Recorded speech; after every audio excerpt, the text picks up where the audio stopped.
agora mais um Contra a Parede, o programa que vai deixar os seus conceitos sem saída. Meu nome é Mariana Nunes e hoje nós vamos falar sobre um assunto meio polêmico, o amor. Para alguns, destruição, para outros, uma arma midiática. Mas também vamos conhecer alguns pontos de vista diferentes.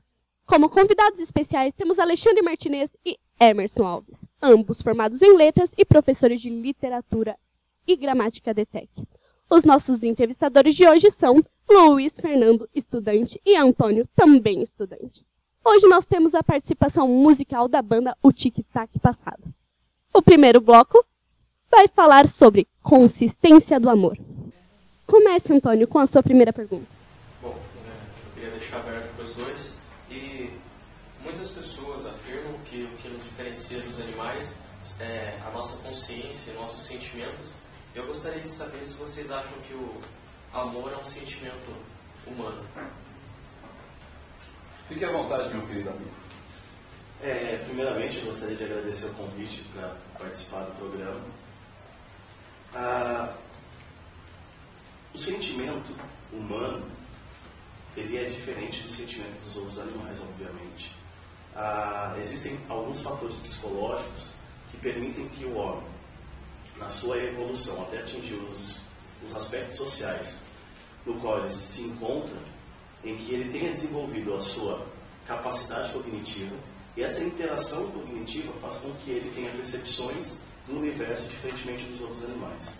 Então a gente pode perceber que alguns animais, eles até têm características linguísticas, têm uma organização semiótica na sua comunidade, mas eles não chegam a equivalente a do homem, que tem toda uma organização de forma racional, né, em um procedimento cognitivo.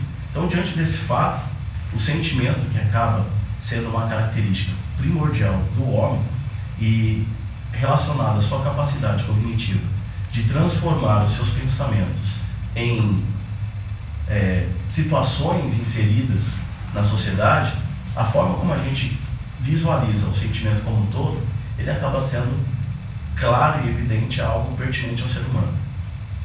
Diante desse fator, a gente percebe assim que o homem ele vai ser envolvido por algumas emoções, por algumas sensações, por alguns sentimentos. Interessante a gente ressaltar a forma como os gregos classificavam isso.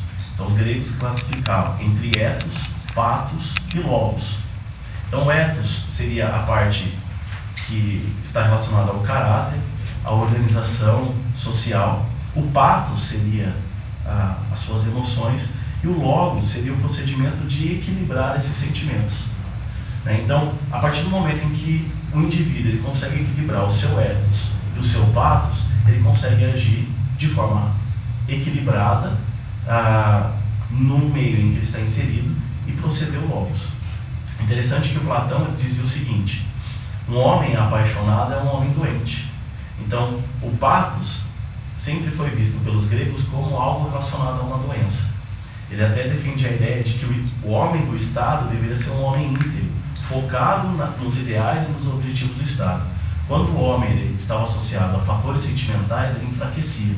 Tanto é que, por exemplo, enquanto Aristóteles era favorável às questões, às manifestações culturais, porque ele visualizava que isso era uma forma da sociedade ou do indivíduo ele demonstrar os seus sentimentos e a construção que estava por trás, o Platão ele já ia defender a questão de que o homem, quando envolvido por sentimentos, ele enfraquecia. Isso era prejudicial ao Estado. Então, essa classificação que os gregos têm, a gente tem outros tipos que eles também usavam, e essa visão que vários líderes e filósofos tinham, puxava muito mais para o pragma, que era um desses tipos de amor ou de sentimento. Porque você tinha que ter algo produtivo, você pensava em tudo que poderia ocorrer antes de fazer. Ou seja, isso quer dizer que o ágape ele está abaixo do pragma quando ele se encaixa dentro da sociedade? Eu não vejo dessa forma. Eu vejo assim, no caso específico, o amor, ele tem uma evolução, né? Então, é muito comum hoje na sociedade e a forma como isso foi traduzido ao longo da história, principalmente após o século XVIII, finalzinho do século XVIII para o século XIX, com as ideias libertárias, a necessidade de uma organização nacional, em que o homem ele precisava identificar o seu núcleo. Então, até por um aspecto biológico, o homem ele vai sempre defender o que é seu, sempre que é igual ao seu, né? Então, o primeiro fator, ele vai sempre defender aquilo que lhe pertence. Por isso que a gente tem, se a gente pegar a evolução da humanidade, uma constituição que era matriarcal, e depois passa por uma constituição patriarcal, e tudo que faz parte do domínio do pátrio poder é considerado válido. Então, nem sempre a gente vê nessa associação um sentimento de fato, mas o que a gente consegue perceber é uma constituição de interesses. Então, o amor ágape nem entra nessa concepção. Porque o que acontece? A gente está falando até então de interesses particulares de quem estava no poder, num sentido de opressão, que vai utilizar erroneamente da palavra amor para justificar seus atos. O amor ágape seria a transformação, seria o altruísmo, né? Então, nesse aspecto que a gente está abordando, não se refere ao altruísmo, né? Então a gente vê muito mais o interesse particular, o amor sendo uma justificativa, do que propriamente a consolidação de um evento. Então, o pragma, a questão de você pensar antes de fazer e calcular tudo minuciosamente, está mais voltado para a questão do sentimento mais primitivo, mais perto dos animais. Tanto é que o pragma vai gerar a ideia do pragmatismo. O que é uma pessoa pragmática? É uma pessoa que vai lá e executa organizadamente suas ações. Então ela está muito mais associada à necessidade de visualizar o todo e ter o controle do todo, do que propriamente oferecer um sentimento ao outro. É claro que toda essa questão de controle, ela vai influenciar o pathos. O pathos, ele é parte integrante disso. Porque uma pessoa, aquilo que eu falei, o Platão ele vai dizer que uma pessoa é doente por estar apaixonada. Mas a evolução das teorias relacionadas aos sentimentos e essas emoções, elas demonstram que o indivíduo que age só pela razão, ele também tem um pathos enfraquecido. E aí a gente vai pegar outras teorias, por exemplo, Jung, Freud, tantos outros psicólogos, que a gente vai conseguir caracterizar a questão da projeção, do recalque, da sublimação, que vai estar associada àquela necessidade intrínseca de caracterizar um desejo, porque de fato ele não consegue consolidar as características envolvidas. Então, um indivíduo que age de acordo com os interesses do seu poder, ele é pragmático, mas isso também não quer dizer que na questão do pathos ele é evoluído. Não, muito pelo contrário. Ele tem processos. Uma forma de defesa. É uma forma de defesa. Sim. Muito bem. Agora é a sua vez, Fernando. Eu deixaria aberto para os dois, para o Emerson principalmente, que não falou na outra pergunta. Eu gostaria de saber se a questão do platonismo no amor, ele é mais uma questão de evolução que o homem vai se encontrando, em que ele idealiza primeiro, e a partir do momento que ele para de idealizar é quando ele vai em busca, se sentindo mais igualitário à pessoa amada, ou se é um erro mesmo, partindo para o lado de Platão, assim. A questão platônica do amor, quando você idealiza a pessoa, é uma coisa, é algo extremamente complicado, porque cria-se uma imagem e você fica encantado com aquilo. E a partir do momento que você cria uma imagem, quando você conhece a pessoa, você começa a observar que os defeitos, os vícios, enfim, uma série de condições que a pessoa apresenta. Então essa questão do amor platônico é muito conduzido pela sociedade na qual a gente vive. A gente tem que idealizar a pessoa pega lá a vestimenta que a pessoa usa, a forma com que ela trata, certo? Isso aí a gente encontra nos livros, isso aí foi uma forma na literatura que a gente encontra para encantar as pessoas. E quando a gente pega e a gente tem esse contato com a pessoa, o contato inicial, o contato físico, o contato sentimental, tem que se procurar o equilíbrio para dosar essa questão platônica. E é uma coisa extremamente, como poderia dizer, perigosa, porque a pessoa cria esse amor platônico, mas depois, com o decorrer do tempo, a tendência é cair por terra essa questão do amor platônico. Vai entrar naquela questão do amor eros e psique, né? A questão sexual, né? Então tem aquela questão do amor eros, que é a identificação, né? E depois tem a questão do amor psique, que é a transformação daquilo que é visualizado, como você falou, essa projeção de encontrar principalmente as qualidades que você possui, você reconhece na outra pessoa e você deseja. Só que a partir de um determinado momento, o que a gente observa? Que há uma deconstrução. Então, primeiro há uma construção de sentimentos, de idealização, a questão do platonismo, que Camões citou muito bem.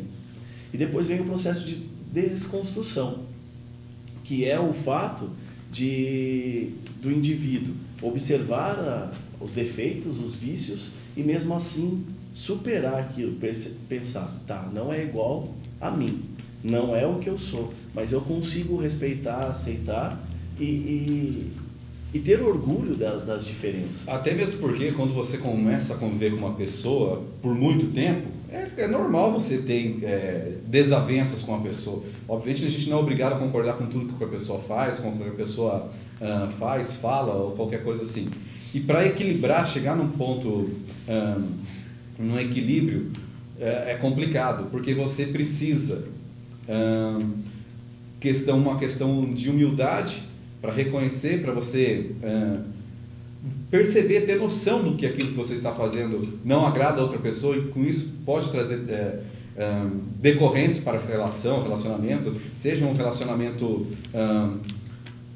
sexual, no caso homem e mulher, seja um relacionamento amoroso familiar, porque isso aí não é só o relacionamento, essa questão não é só no relacionamento amoroso homem e mulher, mas também na relação familiar, que você precisa também encontrar esse ponto de equilíbrio, respeitar as diferenças de cada um. Mas um fator que é importante destacar, que nem você falou, que é algo constituído e tal, a gente tem uma imagem do amor constituída a partir do romantismo. Exato. Quando você pega a questão romântica, você tem que ir lá, tudo é sublime. Exato. Você precisa ser a perfeição, você precisa esbanjar a felicidade. E a gente sabe que não é isso. E principalmente as novelas, né, a linha midiática, ela vende um amor. Então a gente precisa separar o que de fato é amor, o que de fato é sentimento, o que de fato é o querer estar com a pessoa e o que é modinha. Muitas vezes estar com alguém é status. Uma pessoa não vai ficar com a outra, ela não vai estar na presença da outra, porque de fato há uma troca de respeito, uma troca de sentimento. Mas porque de repente a outra pessoa ela traz o status. Talvez seja a pessoa mais bonita da escola, talvez seja a pessoa mais descolada, mais interessante do meio que vive. Então a gente precisa separar, então há muito cuidado. Porque as questões, principalmente midiáticas, através de novela, que tem uma influência do romantismo, tem uma influência enorme de José de Alencar, então a gente precisa tomar muito cuidado para não rotular e simplesmente dizer: o amor não existe, o amor sempre dá errado, o amor é uma ilusão, o amor serve para vender flores quando os casais brigam, ou no processo de reconquista, ou no momento de agradar, ou no dia dos namorados, né? Então a gente tem que tomar cuidado. O sentimento ele existe, o sentimento é sublime, só que as relações humanas elas estão entrelaçadas de várias formas. Então passa por um processo psicológico, que muitas vezes a gente não tem o controle suficiente para entender de que forma eu amo. O controle, a questão do controle emocional, do autocontrole. E você começa a partir daquela premissa, né? Aquilo que você comentou, a questão do status. Aquilo que a pessoa traz para você. Bom, se eu estou namorando Beltrana, enfim, ela vai me trazer um leque de amigos, ela vai me trazer a possibilidade, sei lá, né? Enfim, entre outras coisas. Que tem aquela situação. O sentimento, ele existe. Só que o fator, muitas vezes, biológico ou social, o que o fator cultural tem estabelecido, é que, de repente, é muito mais interessante eu, individualmente, visualizar o que é importante para mim, do que estabelecer esse amor altruísta e abrir mão dos meus desejos, dos meus sofrimentos, das minhas emoções e fazer com que a pessoa, independente se é uma relação de namorado ou casamento, mas às vezes relacionado a pai, mãe, filho, irmãos, amigos, mas ter o fator de entrega, né, de estar presente ali e fazer com que a pessoa tenha uma referência em você de que estou aqui para você a qualquer momento. Então nós estamos vivenciando um período histórico de fragilidade emocional? Sim. Até porque você comentou a questão da pragma, que ela vem muitas vezes como forma de defesa, com o meio, com a criação. E hoje na sociedade, pelo menos brasileira, o mal do século XXI seria a depressão, que vem atingindo grande parte da população. Sim. E reflete na questão do amor. O que a gente precisa entender é, temos como seres humanos a inteligência cognitiva e temos a inteligência emocional. Sim. Então, vivemos um período em que a inteligência cognitiva é extremamente valorizada, emocional não. O equilíbrio para conseguir essa evolução do Eros e Psique para o Ágape, ele pode ser atingido quando dois parceiros, um é frágil emocionalmente, o outro tem o suporte para ajudar, ou somente com o convívio dessas pessoas? Isso vai demandar de vários fatores, isso tem várias situações relacionadas. Tempo, afinidade, predisposição, fatores sociais envolvidos. Não é algo tão simples de ser feito. Muito bem. Agora vamos ouvir a música Se Eu Corro, com a nossa banda Tic Tac Passado. Quero guardar teu beijo na concha das mãos. Teu cheiro eu levo feito mancha na roupa que não lavo não. Sou alvo pros teus olhos claros parecidos com essa estação. E adoro os efeitos sonoros de quando você sussurra absurdos no ouvido do meu coração. Se eu corro demais só pra te ver, meu bem, é que eu quero socorro. Se eu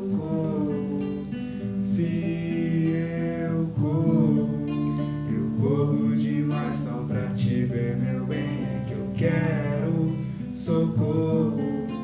Se eu corro, eu quero guardar teu beijo na concha das mãos.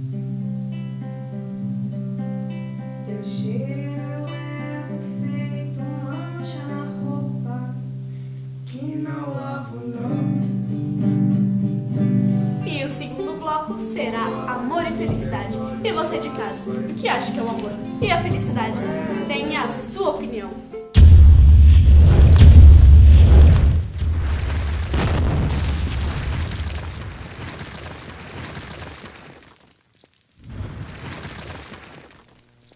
E agora, vamos para os nossos entrevistadores. Luiz Fernando, a sua vez.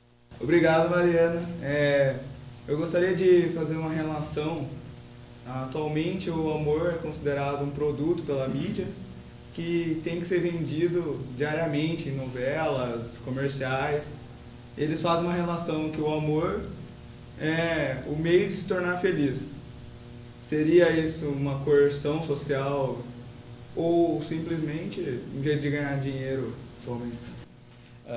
Atualmente, a sociedade impõe essa questão amorosa. Você tem aí, por exemplo, uma data simbólica no comércio aí, que é o 12 de junho, aí, Dia dos Namorados. Essa questão da propaganda, a mídia, seja rádio, seja televisão, internet, enfim, tem uma super exposição da felicidade, e caso você não tenha um parceiro, uma pessoa para amar, logo você é o quê? Infeliz. Então, a sociedade, enfim, uma gama de pessoas impõe isso. Se você não está com alguém, logo você é infeliz. Um fato interessante que você tocou na data 12 de junho, a gente vive um período extremamente interessante para visualizar o poder da mídia nessa decisão. Estamos à vésperas da Copa do Mundo. O primeiro jogo do Brasil vai ser 12 de junho, que coincide com a data do Dia dos Namorados. E um dos patrocinadores, um dos principais patrocinadores da seleção brasileira, está fazendo um movimento, campanhas publicitárias para mudar a comemoração, não do dia 12 de junho, como é tradicionalmente feito, mas para que ocorra dia 11 de junho. Então, a gente percebe, relacionado ao que o Fernando falou, a gente percebe como a mídia ela acaba determinando regras relacionadas a essa situação do eu amo. Né? Como o Emerson disse, se você chega a esse período associado ao inverno, que tem toda uma tradição relacionada, então, se você chega a essa data sozinho, você está fora do grupo. Você não pertence ao grupo. Então, você precisa justificar para as outras pessoas que você tem um companheiro, você tem quem amar. Se você não ama, você não é feliz. E um outro fator que vocês citaram, tanto na pergunta quanto no comentário do Emerson, é que nós vivemos um período em que as pessoas não aceitam que as outras sejam infelizes. Você não pode assumir que você é infeliz. Você não pode demonstrar tristeza. Você simplesmente tem que, a todo momento, revelar que é feliz. As publicidades, as campanhas publicitárias, elas demonstram isso. Vende-se felicidade. Tudo é felicidade. A qualquer caminho é felicidade. Até mesmo porque hoje você, essas redes sociais que nós temos aí, enfim, você, uma das maneiras de você demonstrar felicidade é o quê? Tirando um autorretrato ao lado do seu companheiro, do seu namorado. Selfie. O famoso selfie, né? Que você tem que tirar uma foto. Às vezes você trai a pessoa, enfim, não importa se você é infeliz, só discute, briga, mas lá na rede social tá lá você com um sorriso de propaganda de creme dental lá, demonstrando, vendendo felicidade. É a ditadura da felicidade, a ditadura do amor que a gente vive hoje. Mas se você parar para pensar, a mídia, assim como no Egito Antigo, o faraó que construísse a maior pirâmide tinha uma maior proteção na vida e demonstraria maior poder, as grandes construções antigamente eram uma forma de mostrar que você podia. Aí a gente tem o exemplo dos soldados de terracota, onde o imperador construiu, todos os soldados viraram para o império e não para as fronteiras para defender. Hoje a gente tem uma construção ideológica, onde a gente molda a cabeça da massa para poder vender mais. Então é algo natural. São dois pontos diferentes, Antônio. O primeiro é aquilo que a gente discutiu no outro bloco, que é a visão do opressor. Por isso que ele faz construções gigantescas, algumas até com formatos fálicos, para mostrar que ele é macho alfa. Aí está muito mais relacionado a um objeto de desejo.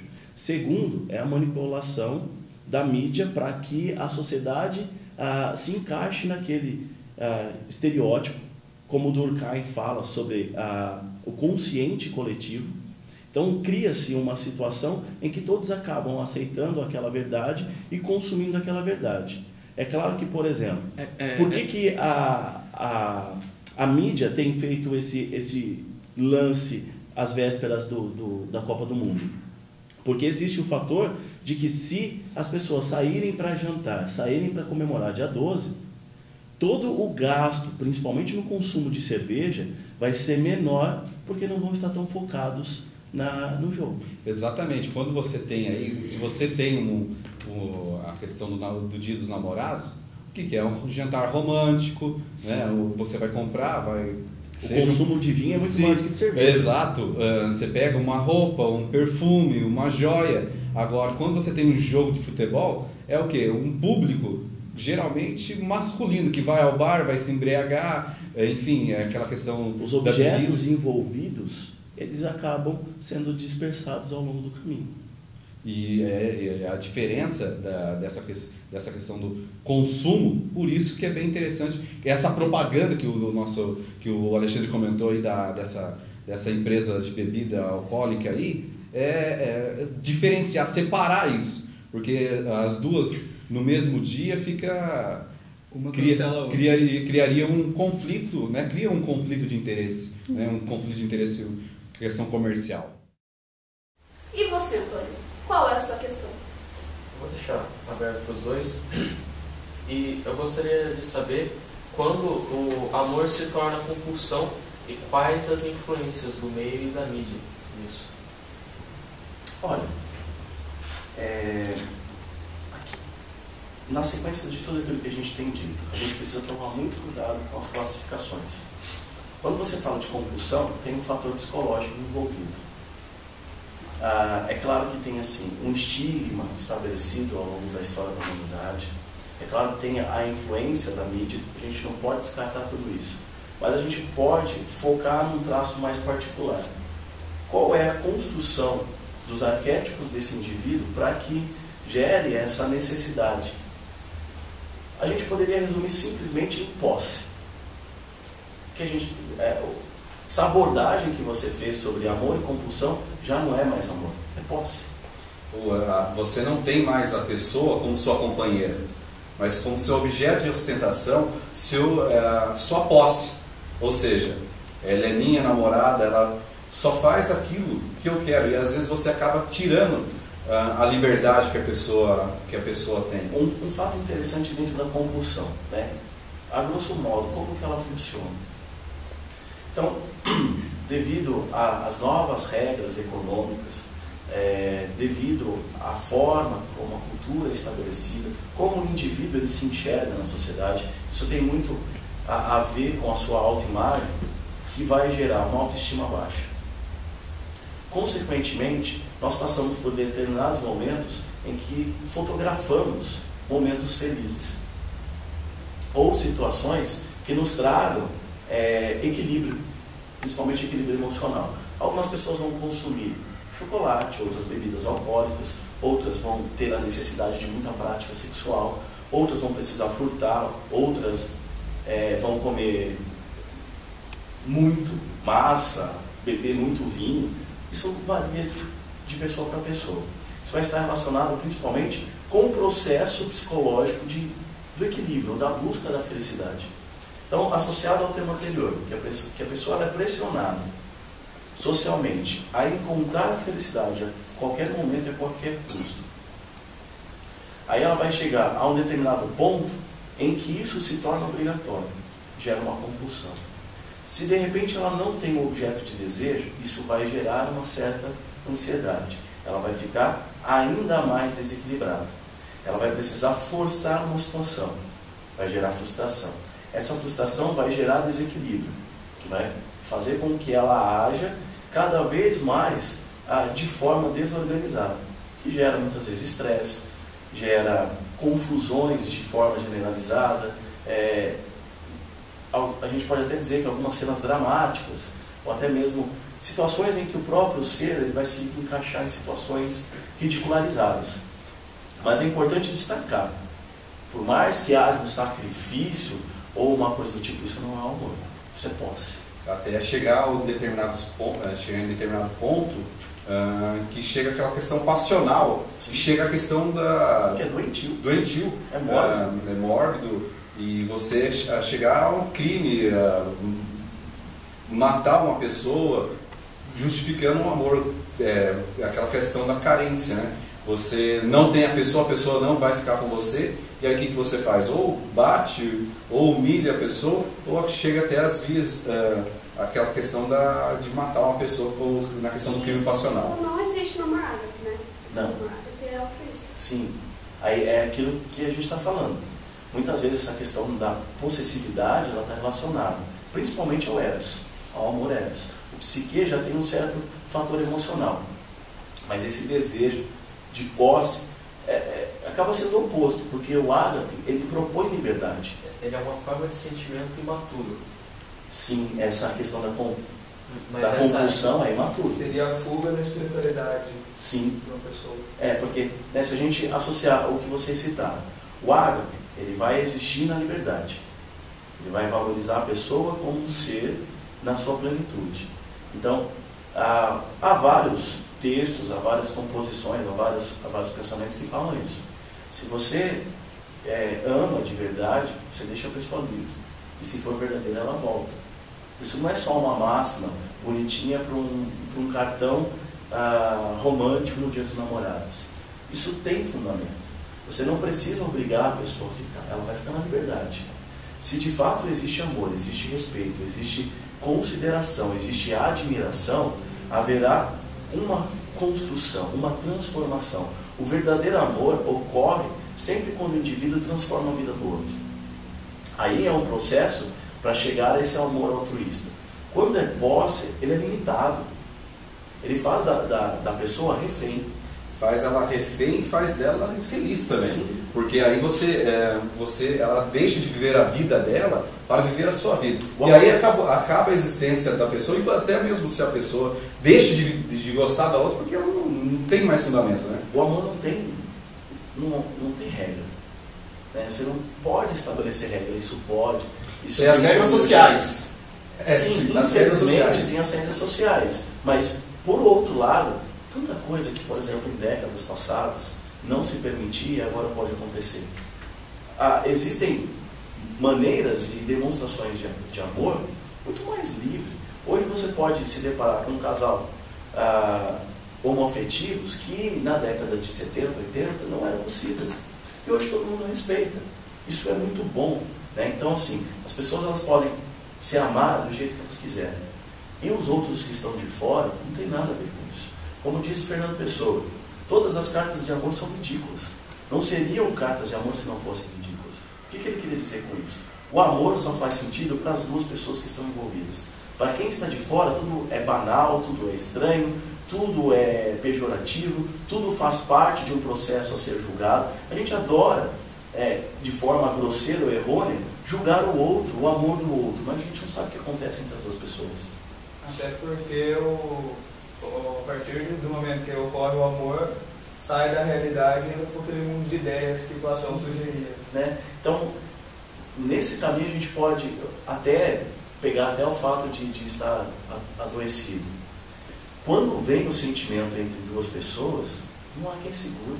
Não há coerção social, não há leis, não há regras, não há oposição que segure. Seria um laço de consciência entre as duas pessoas? De certa forma. E a gente pode pegar várias teorias que podem ir muito além ou muito aquém a isso.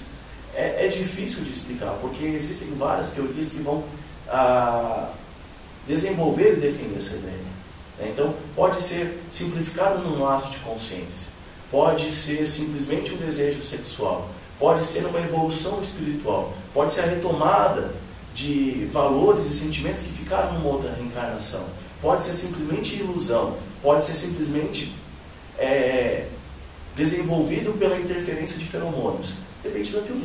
Ou se não, pela mídia, né? Pela imposição da mídia. Mas eu acredito que isso acaba sendo muito mais uma opinião do que um conceito. Mas eu vejo que a partir do momento que duas pessoas se entrelaçam, não é à toa. Existe alguma coisa nas duas, nos seres envolvidos, que não é à toa. Existe algum traço mágico que a nossa ciência não consegue explicar, que faz com que haja uma continuidade. Existe não uma propriedade, mas sim uma consolidação de sentimentos, uma magia, uma energia entre aqueles dois seres que nada no mundo é capaz de interferir. Olha, serviria ter um mote para um poema romântico, hein, cara? Quem sabe? Encerrando o segundo bloco, vamos ouvir a banda Tic Tac passada com a música Por Que Não Eu, do compositor Leone.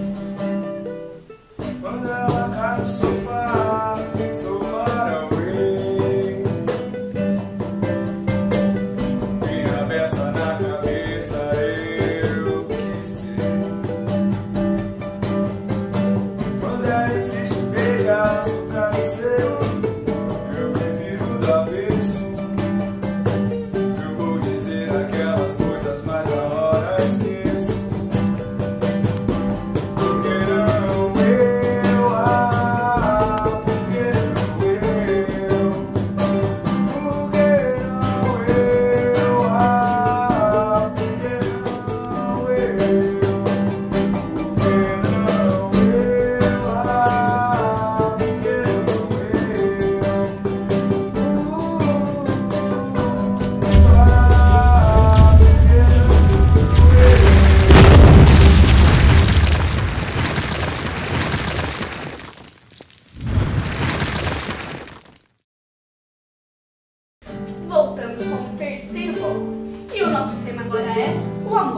resistência ou desculpa? Você tá gostando? Se estiver, deixe seu comentário aqui. Pode começar com a sua pergunta, Luiz Fernando. Obrigado. Gostaria de saber quando o amor é utilizado como desculpa para atos individuais ou sociais, como no nazismo ou situações mais como um certo rapaz matar por ciúmes, ou usar os ciúmes como desculpa.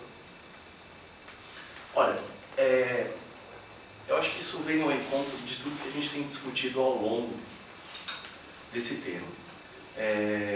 A gente pode perceber que ao longo da história da humanidade, como eu já disse, sempre houve fatos em que se utilizaram do amor para justificar seus atos. Até mesmo os atos mais cruéis, ou muitas vezes ações relacionadas à má-fé, tem sempre a questão do amor relacionado. Então, por exemplo, se a gente pegar o fato das cruzadas, mataram por amor a Deus, amor a Jesus. Então houve alguns fatores relacionados a isso. Se a gente pegar a formação dos estados absolutistas, guerras de determinadas regiões, e aí justificavam a morte de inimigos, porque se criavam inimigos, já que eles não pertenciam aos mesmos ideais, aos mesmos grupos. Então o amor a grupos fechados. Ou até mesmo como você falou do nazismo, a raça pura, claro que iria se opor àqueles que não pertenciam àquele grupo, então havia uma justificativa para fatos ocorrerem. A gente pode até pegar um fator emblemático na história de Portugal, que Dom Pedro, quando ele se torna rei, ele vai decretar a Inês como rainha, coroada depois de morta, e tanto é que Fernão Lopes vai registrar, em uma das suas crônicas, o abuso de poder de Dom Pedro em capturar os dois algozes e serem sacrificados e maltratados em praça pública enquanto ele almoçava. Então o próprio Fernão Lopes vai dizer sobre o abuso do poder do Dom Pedro. Então, de forma geral, o que a gente pode observar? De novo, aquele fato. Existe um indivíduo que é egoísta, ele é egocêntrico, caracterizado em vários momentos, ou mais acentuados ou menos acentuados. Existe um processo de evolução, né? Até mesmo a gente pode ver referências darwinistas aí, só que para esse indivíduo evoluir, ele precisa do grupo. Então, aqueles que se tornam seus pares, aqueles que têm características parecidas com a dele, e ele se reconhece, ocorre a projeção, ele vai defender, e os que se opõem se tornam inimigos. Então, é muito peculiar essa situação, a gente tem que tomar muito cuidado quando se trata desse assunto, para novamente não cair no erro da generalização. Por amor vale tudo, por amor pode tudo. O amor ele tem que ser um sentimento sublime. Como eu falei no outro bloco, ele tem que trazer a questão da transformação. Ele tem que trazer aquietação para os corações. Sim, as pessoas erram. Sim, as pessoas têm dificuldades, as pessoas se deparam com os seus limites. E o amor ele está ali para promover o perdão, para promover a regeneração, a questão altruísta. Só que a gente precisa diferenciar. Eu posso justificar todos os meus erros tentando mexer com o emocional, tanto é que vários filósofos utilizam essa ideia, inclusive isso é bastante utilizado na filosofia centrada nessa nova trilogia do Batman, que a dramaticidade, ela envolve todos e é um grande recurso de conquista. O Maquiavel diz que os fins justificam os meios. Então a gente tem que tomar muito cuidado para não se utilizar do amor como uma ferramenta ou como uma arma. Essa utilização do amor como ferramenta ou arma, como você acabou de falar do Batman, por exemplo, no filme, a gente está assistindo e de repente sua mãe entra pela porta do quarto e quebra toda aquela questão que vem sendo construída. A mesma coisa acontece com o amor, é assim que nasce aquela transformação, é assim que ocorre aquela transformação de amor em ódio por outra pessoa. Olha, o ódio ele é uma continuidade do amor. Eu não lembro onde foi que eu vi, mas eu gostei muito dessa citação, que fala que o contrário do amor não é o ódio, é a indiferença. A partir do momento que você passa a odiar, às vezes o amor ele se transforma. Ela transforma, e a gente tem que tomar muito cuidado para que ele não se transforme em ódio, né? Porque aí é uma coisa que não vai fazer mal para a outra pessoa, mas para você mesmo. O rancor, você acaba destruindo sua vida, destruindo aquilo que você construiu legal com a outra pessoa, guardando rancor. E a melhor forma de você evitar isso é o que? É a indiferença. A partir desse momento que você é indiferente, você não sente esse rancor, até mesmo porque muitas patologias aí surgem dessa questão de coisas mal que você não resolve, coisa mal resolvida. O Freud, né, dentro da psicanálise, ele traz uma situação bem interessante. Nós produzimos libido de Eros e libido de Thanatos, né? Então, a libido seria uma energia vital que faz com que cada ser humano, cada indivíduo, ele produza vontade, desejos em construir. A teoria do Freud, ela até relaciona essa libido muito com o desejo sexual, e que todos os traumas estão relacionados ao desejo sexual, mas tantos outros teóricos abordaram esse aspecto, que a gente pode não abraçar só essa teoria, mas utilizar essa teoria para fazer uma análise um pouco mais generalizada. Então, toda vez que você produz algo positivo, você está produzindo um libido de Eros.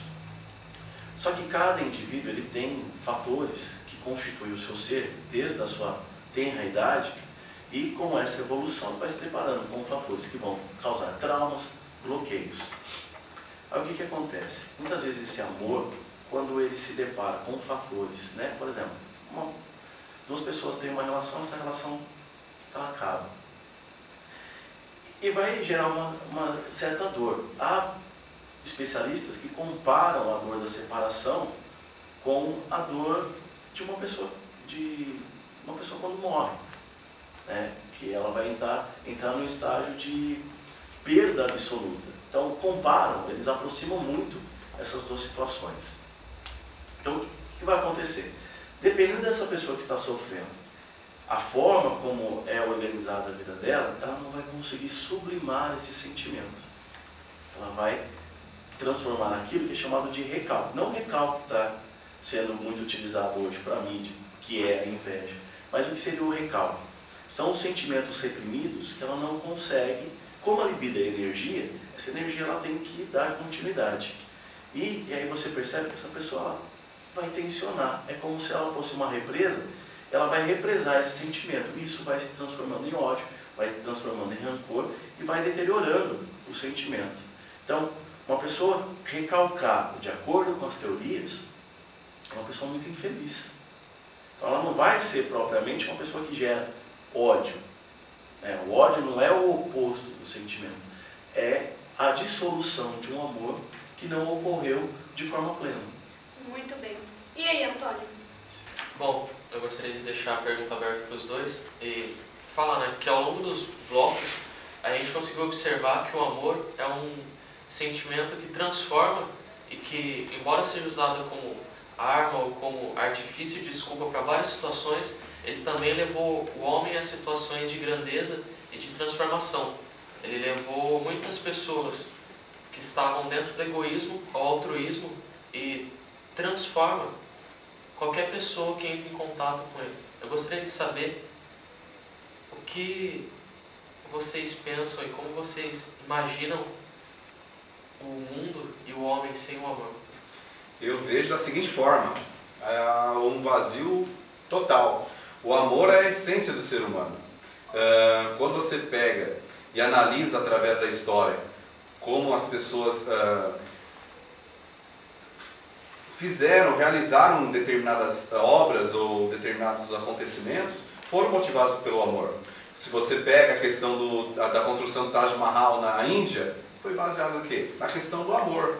Então, a questão, se você não tem a questão, seja um amor físico, um amor familiar, enfim, um amor à pátria, isso motiva o ser humano, motiva também a questão da evolução, a questão das conquistas, dá um objetivo à vida da pessoa. Sim. Move a sociedade. Move a sociedade. Eu vejo assim, se o homem não tivesse o amor, não seria um ser humano. O que diferencia o homem dos outros animais é o sentimento. Por mais que a gente tenha os animais domésticos que acabam demonstrando de alguma forma seus sentimentos, mas essa propriedade ela foi caracterizada graças ao contato, essa evolução do homem. Um outro fator importante é que o amor ele é a esperança. Graças a essa propriedade, essa construção, essa idealização, independente se de repente às vezes ele é platônico ou de fato ele é altruísta, mas o amor ele traz a esperança. Os homens são capazes de reconstruir sua própria essência, de modificar seus próprios valores pelo sentimento.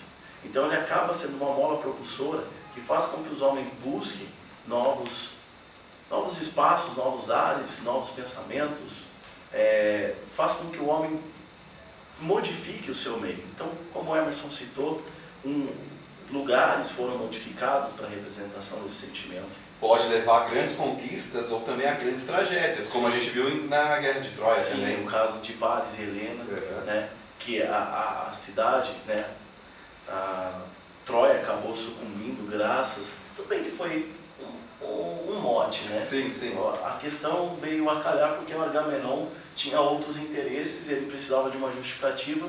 O Paris, no seu ímpeto, a gente pode até analisar como um fato de amor, Eros, no seu ímpeto, ele acabou roubando Helena, Menelau foi chorar e o Agamenon viu ali um pretexto para a guerra.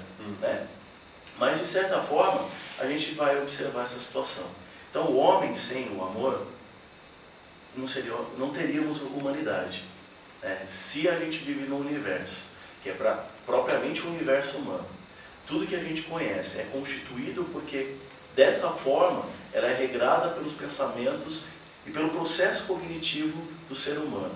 O sentimento, como eu falei lá no começo, o pathos, ele é fundamental para equilibrar o ethos. Não adiantaria só ter a presença do ethos, sendo que se o sentimento, independente do nome que queira dar, a gente pode chamar que é amor, que é felicidade, que é amizade, que é brio, que é orgulho, que é ufanismo, mas esse sentimento que faz com que o homem se identifique, faz com que o homem veja aquilo como pertencente a ele, e aquele objeto o transforme, é o que gera esperança, é o que faz a humanidade progredir, e é o que faz o homem gradativamente, inclusive, ser mais tênue.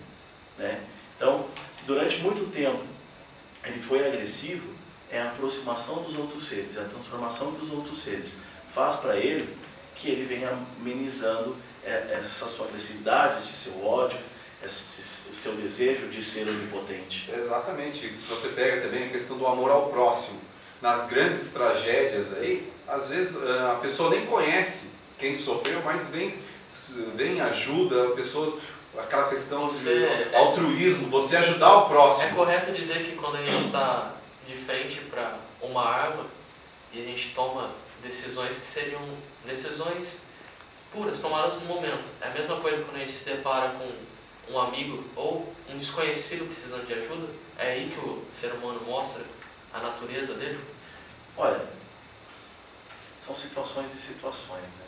Porque assim, por mais que tenha sentimentos envolvidos, mas vai entrar naquela situação. Existem outros sentimentos envolvidos. Você falou sobre a questão de frente de uma arma, ou você vendo um amigo numa situação problemática. Depende muito como a pessoa que está vivenciando aquilo, ela vai se esbarrar naquilo que eu falei, sobre a libido de Eros ou a libido de Thanatos. Se de repente aquilo que está acontecendo é traumático para ela, se ela fugir, não quer dizer que ela não ame. Ela simplesmente não está preparada para dar o apoio que se esperava naquele momento. Então a gente tem que tomar muito cuidado, como eu falei desde o começo. Tem que tomar muito cuidado para não colocar o amor num grande rótulo generalizando. Se você ama, tem que seguir esse caminho. Somos seres humanos. E aí entra nessa questão do que a gente vê da mídia, a questão da massificação. O amor que o pessoal impõe hoje em dia é aquela questão que você tem que seguir um modelo. Exatamente. Não é isso. É aí o problema. O amor é individual. A mídia quer transformar o amor em coletivo. Né?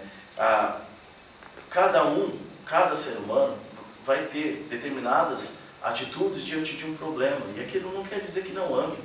Né? Como eu falei, simplesmente não está preparado. Ou nunca vivenciou aquilo, e aquilo vai exigir muito mais do que ele pode oferecer. Não em relação ao sentimento, mas em relação à sua conduta existencial. Porque um fator que a gente não explorou é o fator existencial que permeia cada ser humano. Aquela questão do que o Machado de Assis fala, o menino é o pai do homem, não é mesmo? A vivência dele no decorrer da vida, por exemplo, se ele sofreu algum trauma no passado, às vezes se enfrenta uma situação, um problema no futuro, e isso o quê? Pode, não que ele não ame, mas ele não sabe lidar com uma determinada situação. Aí entra no processo, se ama, vai se arrepender, vai pedir desculpas e vai entrar no processo de evolução e retomada. Né? Então, às vezes a gente exige na hora ele não está preparado, mas ele tem tempo para avaliar todo o processo, toda a construção e perceber que ele poderia ter tomado outro caminho. Que aí vem um processo de resignação extremamente fundamental, associar o amor ao processo de resignação. E aí ele perceber que, poxa, eu errei, mas por todo o sentimento que eu tenho, por aquela pessoa, por aquela situação, eu tenho a humildade, a competência, a capacidade de me transformar para aquilo. E evoluir conforme com o passar do tempo também. Então, a gente pode dizer que não é o ágape que leva à evolução, nem a evolução que leva ao ágape. Simplesmente, o amor é o que é porque ele transforma esses animais em seres humanos. É a essência do ser e do não ser. Então, mas se há transformação, se há uma evolução, há a busca do ágape. Não é o amor vamos dizer assim, não é um rótulo que gera o sentimento ou o sentimento que tem que atingir um patamar. Não tem regra. Dentro do amor não tem regra. Cada um oferece aquilo que lhe cabe. Não tem como, por exemplo, exigir de um ser sentimentos que ele ainda não está pronto para oferecer. Mas existem situações que vão fazer com que ele evolua, com que ele aprenda. Mas assim, a gente não pode rotular. Eu retomo algo que eu estou dizendo desde o começo. A gente não pode generalizar, não pode aceitar que qualquer fato seja justificado pelo amor e que o amor seja premissa para qualquer situação. O amor não cabe numa palavra. Bem isso, bem isso. Mas o amor, ele resolve muitas coisas da vida, ele transforma vidas. Então, o amor ele vai atingir patamares ou ele vai direcionar caminhos que muitas vezes a pessoa fala assim, uau, eu não acredito que hoje eu dou conta e eu consigo fazer isso, sendo que no passado eu não conseguia. Então ele vai ser extremamente responsável pelas grandes transformações. Entra também numa questão que a gente poderia comentar, naquela questão das religiões também, né? Que questão da doutrina cristã, você praticar o amor ao próximo, não é mesmo? Você deixar isso, né? Deixar esse legado, mesmo, de coexistência com as pessoas que vivem ao seu redor. Isso também é uma forma de amor, né? Bom, galera, é isso aí. Chegamos mais ao fim do Contra a Parede. Se gostou, assine e deixe sua opinião. Agora vamos ficar com mais uma música da banda Tic Tac Passado. A música é Olha Só Morena. Olha só, morena, do cabelinho coladinho, vê se olha com carinho o nosso amor. Eu sei que é complicado amar tão devagarinho.